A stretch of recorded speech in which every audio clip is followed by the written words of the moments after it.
Կյանքը նման է մի բարդ հյուսվածքի, որտեղ ամեն մի թելն իր տեղն ու նշանակությունն ունի։ Մենք հաճախ կարծում ենք, թե մենք ենք մեր կյանքի միակ տերն ու տնօրենը,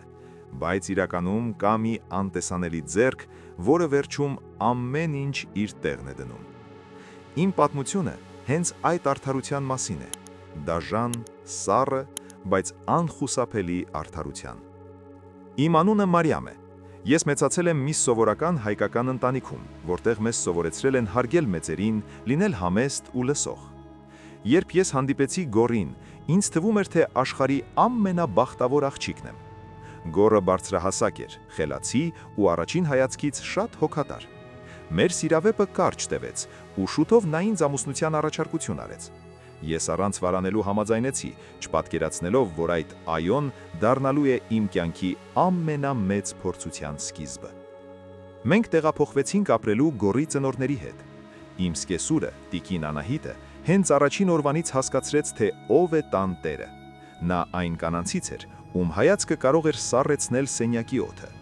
Ամեն առավոտ սկսվում էր նրա հրահանգներով, ամեն երեկո ավարտվում էր նրա քննադատություններով։ Գոռը, ում ես տեսնում էի որպես հաստատակամ տղամարդ, իր մոր ներկայությամբ դառնում էր փոքրիկ ու լռակյաց տղա։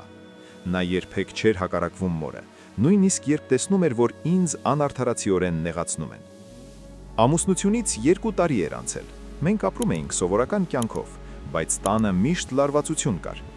Անահիտը դժբոհ էր ամեն ինչից, իմ եփած ճաշից, տան մաքրությունից, նույնիսկ այն բանից, թե ինչպես էի ես նայում իր որդուն։ Ու հենց այդ լարվածության մեջ ես իմացա, որ հղի եմ։ Այդ պահին ես մոռացա բոլոր վիրավորանքները։ Ես պատկերացնում էի, որ այս երեխան կլինի մեր տան լույսը, որ նա կփափկեցնի Անահիտի սիրտը ու Գոռին կդարձնի ավելի ինքնուրույն։ Երբ ես ուրախությունից փայլող աչքերով հայտնեցի լուրը Գոռին, նա սկզբում ժպտաց, բայց հետո նրա հայացքը սառեց։ Նա նայեց դեպի հյուրասենյակի դուռը, որտեղ կանգնած էր մայրը։ Անահիտը լսել էր ամեն ինչ։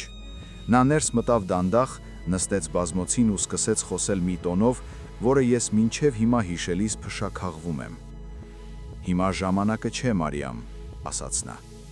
«Գոռը նոր է սկսել իր բիզնեսը, մենք մեծ պարտքերի տակ ենք, տունը վերանորոգման կարիք ունի։ Երեխան հիմա միայն խնդիրներ կբերի։ Դուք դեռ երիտասարդ եք, կհասցնեք»։ Ես չէի հավատում ականջներիս։ Ես նայեցի Գոռին, սպասելով, որ նա կասի. «Մայր, սա մեր երեխան է, մենք կպահենք նրան»։ Բայց Գոռը լռեց։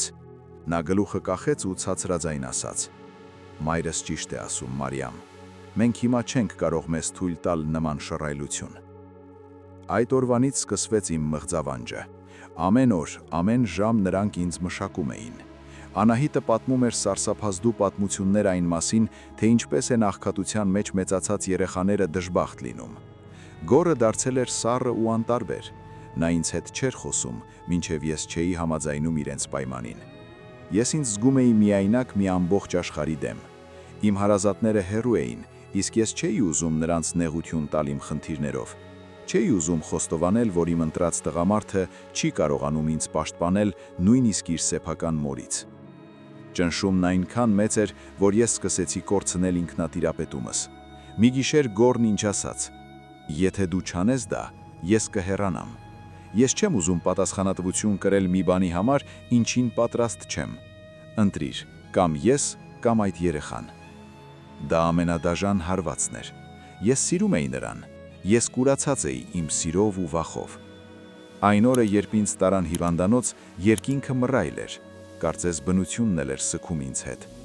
Ես պառկած էի սառը սեղանին ու խնդրում էի Աստծուն, որ մի բան պատահի, որ բժիշկն ասի, թե ուշ է, կամ որ Գոռը ներս մտնի ու կանգնեցնի այս ամենը, բայց ոչ մի հրաշք տեղի չունեցավ։ Երբ ես դուրս եկա վիրահատարանից, Անահիտը սպասում էր միջանցքում։ Նա մոտեցավ, շոյեց գլուխս ու ասաց. «Ապրես աղջիկս, հիմա ամեն ինչ լավ կլինի, մենք հանգիստ կապրենք»։ Այդ պահին ես հասկացա, որ ատում եմ այդ կնոջը ամբողջ հոգով,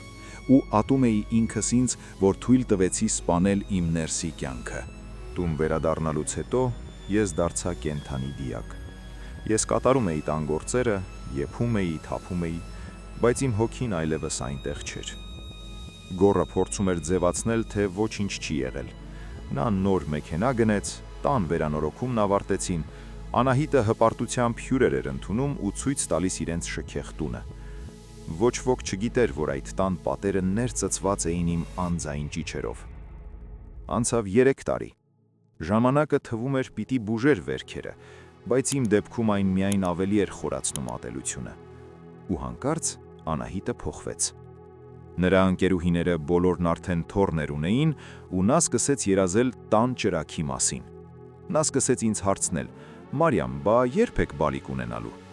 Արդեն ժամանակն է, տունը պատրաստ է, փող ունենք»։ Այդ խոսքերը դանակի պես ծակում էին սիրտս։ Ես լռում էի, բայց ներսումս ամեն ինչ տակն ու վրա էր լինում։ Մենք սկսեցինք փորձել, բայց ոչինչ չէր ստացվում։ Անահիտը սկսեց ինձ մեղադրել։ Ասում էր, որ երևի ես առողջական խնդիրներ ունեմ, որ երևի այն ժամանակվա միջամտությունը վատ է անդրադարձել։ Նա ինձ տանում էր բժիշկների, ստիպում էր խմել զանազան դեղեր։ Բժիշկներն ասում էին, որ ինձ հետ ամեն ինչ կարգին է, բայց հղիություն չկար։ Մի անձրևոտ երեկո Գոռը աշխատանքից տուն էր գալիս։ Նա մի քիչ խմած էր, ընկերների հետ հաջողված գործարքներ նշել։ Ճանապարհին նրա մեքենան սահել էր ու բախվել բեռնատարին։ Երբ մեզ զանգեցին հիվանդանոցից, Անահիտը ուշագնաց եղավ։ Մենք վազեցինք այնտեղ։ Գոռը ծայրահեղ ծանր վիճակում էր։ Մի քանի վիրահատություն արեցին։ Պայքարում էին նրա կյանքի համար։ Նա ողջ մնաց, բայց հարվածը ստորին հատվածին այնքան ուժեղ էր եղել, որ բժիշկները մի քանի շաբաթ անց հայտնեցին սարսափելի լուրը։ Գոռը այլևս երբեք չէր կարողանալու երեխա ունենալ։ Ֆիզիկական վնասվածքները անդառնալի էին։ Երբ բժիշկն այդ լուրը հայտնեց մեզ հիվանդանոցի միջանցքում, Անահիտը հենվեց պատին ու դանդաղ սահեց ներքև։ Նա սկսեց ողբալ բարձրաձայն, բայց դա սովորական լաց չէր, դա հուսահատության ճիչ էր։